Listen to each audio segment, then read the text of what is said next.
Hi வாங்க எல்லாருக்கும் காலை வணக்கம். சூப்பராக பீர்க்கங்காய் கூட்டு செய்யலாம். செம்மையாக இருக்கும். சாதத்துக்கு தொட்டு சாப்பிட்லாம், நம்ம சாதம் போட்டு சாப்பிட்லாம். லெமன் சாதம், பிரிஞ்சி சாதம், தக்காளி சாதம், தயிர் சாதம் எல்லாத்துக்குமே வச்சு சாப்பிட்லாம். சாதத்துக்கும் போட்டு பிணைஞ்சி சாப்பிட்லாம். செம்மையாக இருக்கும். வாங்க, இந்த சேனல் பார்க்குறவங்க லைக் பண்ணுங்கள், கமெண்ட் பண்ணுங்கள், ஷேர் பண்ணுங்கள். புதுசாக பார்க்குறவங்கள ஒரே ஒரு சப்ஸ்கிரைப் பண்ணி விடுங்க. நிறையா பார்க்குறீங்க, எல்லாருக்கும் நன்றி. சூப்பராக புடலங்காய் கூட்டு இதெல்லாம் கழுவிட்டு நல்லா மேல் தோல் ஃபுல்லாக சீவி எடுத்துக்கணும். சீவி எடுத்துகிட்டு வந்து அதுக்கப்புறம் என்ன செய்யலான்னு பார்க்கலாம் வாங்க. ஹாய் வாங்க, மதிய வணக்கம். என் பொண்ணு வீட்டுக்கு வந்திருக்கேன். சூப்பராக பீர்க்கங்காய் பொரியல் செய்யலாம். எல்லாம் சீவி மேல் தோலெல்லாம் சீவிட்டு நல்லா கழுவிட்டு நல்லா பொடி பொடியாக பண்ணி வச்சுருக்கோம். சின்ன வெங்காயம் இங்கே எல்லாருமே சின்ன வெங்காயம் தான் யூஸ் பண்ணுவாங்க. பெரிய வெங்காயம் அவ்வளோவா யூஸ் பண்ண மாட்டாங்க. சேலம் சைடெல்லாம் சேலம் வந்திருக்கேன். வாங்க, சூப்பராக சிம்பிளாக டேஸ்ட்டாக பீர்க்கங்காயில் நல்ல நீர் சத்து, ரொம்ப ரொம்ப நல்லது. கால் வலி இருக்கிறவங்களுக்கு, வயிற்றுல புண்ணு இருக்கிறவங்களுக்கு, உடம்பு வெயிட் போட்டவங்க எல்லாரும் இந்த பீர்க்கங்காய் அவ்வளோ நல்லது. நிறைய நீர் சத்து இருக்கு. வாங்க பார்க்கலாம். கண்ணுங்க இங்கே பாருங்க, கண்ணாடி பாட்டில் வாங்கி யூஸ் பண்ணுறாங்க. என் பொண்ணு டீச்சராக இருக்கா. காலையில் பரப்பா வேலைக்காரர் அவங்க செட் ஆகிறது இல்லை அவங்க டைமுக்கு. இதை வச்சு நாங்கள் என்ன நாளாக உடனே கீழே போட்டு வச்சுருவேன். திட்டனை வந்த உடனே அவசரத்துக்கு இதெல்லாம் லாக்கியாங்க. கண்ணாடி பாட்டில் எப்படி இது அப்படியே ஊற்றுறதா? இப்படி ஊற்றுறதா? வள்ளியா? ஒரு 4 ஸ்பூனு கடலை ஊற்றிக்கோங்க. கடுகுலாம் எங்கே இருக்கா? நாங்கள் பாருங்க. கடுகு எல்லாமே கடுகு கடுகு குட்டி ஸ்பூனில் எல்லாமே ஸ்பூனோடு இருக்குது. அதெல்லாம் ஒரு ஸ்பூன் கடுகு, கருவேப்பிலை, சீரகம், அது கடுகு பக்கத்துலேயே சீரகம் எல்லாம் ஸ்பூன் போட்டு வச்சுருக்காங்க. அவசரம் எடுக்க முடியாது. சீரகம் குட்டி ஸ்பூனில் 1/2 ஸ்பூன் போட்டுக்கோங்க. கருவேப்பிலை ஒரே ஒரு கிளி போட்டுக்கலாம். கருவேப்பிலை, வெங்காயம், சின்ன வெங்காயம் பொடி பொடியாக கட் பண்ணிக்கலாம். நீளமாக ரொம்ப டேஸ்ட்டாக இருக்கும். இந்த காய் வந்து ஒரு நீர் சத்து, உடம்பு ரொம்ப ரொம்ப ரொம்ப நல்லது. உடம்பு வெயிட் போட்டவங்களாம் இது விடாத வாரம் 2 நாள் சாப்பிட்டு பாருங்க. உடம்புல இருக்கிறலாம் நீரெல்லாம் இறங்கினா நமக்கு வெயிட் குறைஞ்சிடும். கால் வலி இருக்கிறவங்க, வயிற்றுல புண்ணு இருக்கிறவங்க எல்லாருக்கும் இது ரொம்ப நல்லது. நல்லா கொஞ்சம் வெங்காயம் பொன்னிறமாக அதை வரைக்கும் வதக்கலாம். ஒரு பச்சை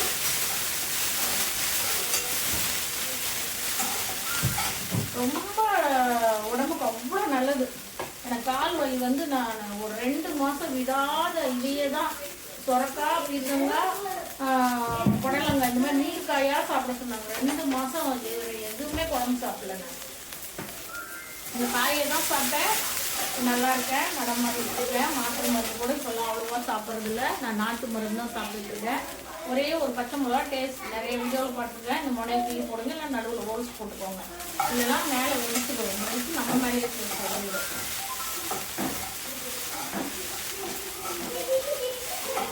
சூப்பராக ஜாலியாக இந்த ஒரு 10 நாளைக்கு இங்கே தான் எல்லாம் அப்படியே ரவுண்டு.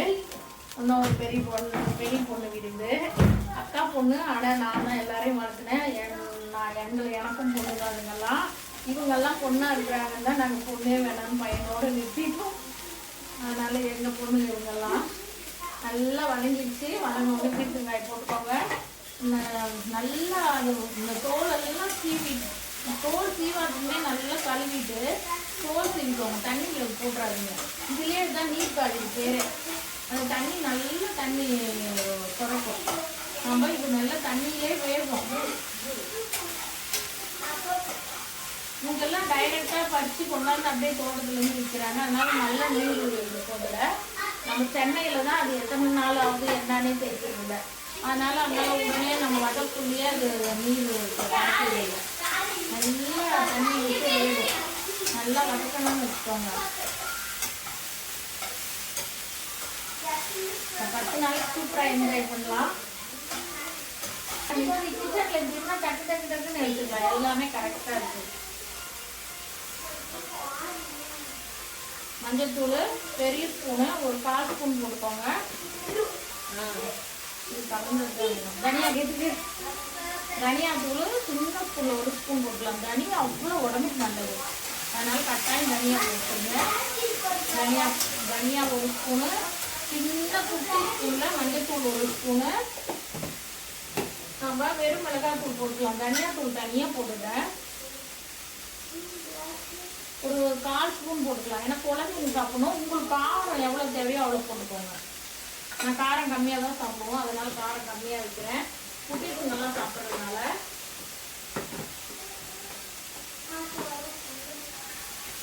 நல்லா ஸ்லோவில் வச்சு நல்லா வதக்கினீங்கன்னா நல்லா அந்த தண்ணி விட்டுடும். அந்த தண்ணியிலே வேகணும். நல்லா டேஸ்ட்டு செம்ம சூப்பராக இருக்குங்க. அப்போ இதே கொஞ்சம் சால்ட்டு போட்டுக்கலாம். பாதி வதக்கணுன்னு சால்ட்டு போட்டுக்கோங்க.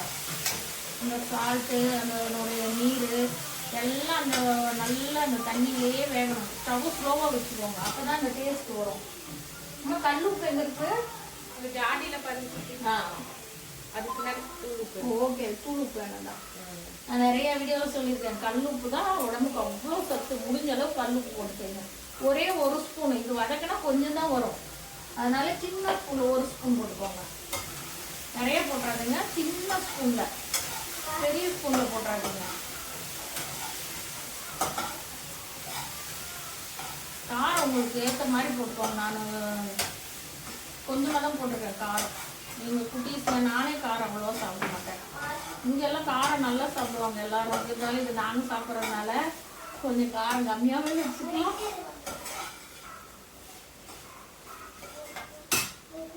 கொஞ்சம் அதிகம் வச்சுக்கலாம். நல்லா வதங்கிச்சு பாருங்க. நல்லா வதங்கிச்சு. கொஞ்சம் அப்படியே நீர் விட்டு நல்லா வெந்திருக்கு. நாம் இப்போ லைட்டாக தண்ணி தெளிச்சுக்கலாம். நல்லா நல்லா நல்லா பாருங்க. அப்படியே தண்ணி விட்டு வேகுது பார்த்தீங்கன்னா அப்படியே கலக்கலன்னு இருக்கு. இதுலேயே நல்லா வேகணும். லேசாக தண்ணி தெளிக்கணும். நிறைய தண்ணி தெளிக்கணும். இந்த நீர்லேயே வெந்த பின்னாடி கொஞ்சம் தண்ணி தெளிக்கணும்.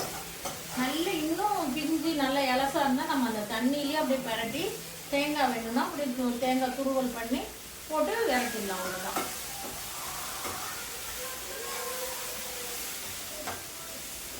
நல்லா வந்துருச்சு. இப்போ லேசாக தண்ணி தெளிச்சுக்கலாம். சும்மா ஒரு 1/4 கப்பு கூட தேவையில்லை. அவ்வளோதான். இந்த கையில் 2 கை இதுலேயே வெந்துடும். எல்லாம் போட்டுட்டோம். நல்லா வேகட்டும். இந்த தண்ணியிலே கொஞ்சம் வேகட்டும். அதுக்கப்புறம் இறக்க போக்குள்ள தேங்காய் துருவி அப்படியே தூவி இறக்கிச்சுட்டா இல்லை வேக வச்சுட்டு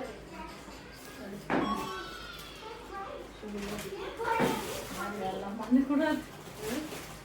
காரி துணி வெளியிடணும். பார்த்துக்கலாம். ஒரு 10 நிமிஷம் அப்படியே வச்சுட்டேன். லைட்டாக 2 கை தண்ணி. குட்டி டம்ளரில் ஒரு 1/4 டம்ளர் தண்ணி. நல்லா வெந்துச்சு. புடலங்காய் பொரியல் சூப்பராக ரெடி. இப்போ தேங்காய் போட்டுக்கலாம். குட்டி மூடியில் 1/2 மூடி, குட்டி தேங்காயில் 1/2 மூடி தேங்காய். தேங்காய் நல்லா டேஸ்ட்டு தான். நீங்கள் தேங்காய் எவ்வளோ வேணாலும் போட்டுக்கோங்க. உங்களுக்கு பொறுத்தது. தேங்காய் இல்லாதையும் சாப்பிட்லாம். அந்த பிரச்சனை இல்லை. நல்ல டேஸ்ட். பொரியல் ரெடி. செம்ம டேஸ்ட்டாக இருக்கும். இதுலேயே சாதம் போட்டு நல்லா நனைஞ்சி சாப்பிட்டுக்கலாம். இப்போது நாங்கள் எல்லாமே நேற்றெல்லாம் ட்ரெயின் ட்ராவலு நைட்டு ஒரு 2 மணிக்கு தான் தூங்கணும் எல்லாம் பேசிட்டு. அதனால் பாடி பயங்கர ஹீட்டாக இருக்கனால தயிர் ரசம் இருக்குது போதும்னு சொல்லிட்டேன். இதே வச்சு சாப்பிட்டுக்கலான்னு. எங்கள் குட்டீஸுங்களுக்கெல்லாம் தயிர் சாதம் ரொம்ப பிடிக்கும். ரசம் இருக்குது. இதுலேயே சாதமும் சாப்பிட்டுக்கலாம் படைஞ்சு. சூப்பராக பாருங்க. சூப்பராக ரெடி ஆயிடுச்சு. இருக்குங்க பொரியல் சூப்பராக. உங்களுக்கு கூட்டு மாதிரி வேணுன்னா இதுலேயே கொஞ்சம் ஒரு கை கடலைப்பருப்பு, ஒரு கை பாசிப்பருப்பு போட்டு ஒரு 2 டம்ளர் தண்ணி வச்சு அப்படியே குக்கரில் தாளித்து எல்லாம் போட்டுட்டு 2 டம்ளர் தண்ணி வச்சு குக்கரில் வச்சு ஒரு 3 விசில் விட்டு எடுத்திங்கன்னா செம்ம சூப்பராக இருக்காது. சப்பாத்தி, பூரி, தோசை, இட்லி கூட சாப்பிட்லாம். அதை செம்ம சூப்பராக இருக்கு. ரெடி. சூப்பராக ஸ்டவ் ஆஃப் பண்ணிடலாம். நல்லா வர வர வரன்னு ஆயிடுச்சு. பொரியலாக தான் செஞ்சுருக்கேன். பீர்க்கங்காய் பொரியல். இதில் கொஞ்சம் சாதம் போட்டு கட்டி சாப்பிட்டுக்க செம்ம சூப்பராக இருக்கும். சூப்பரா. நம்ம கொத்தமல்லி தழை இருக்கா?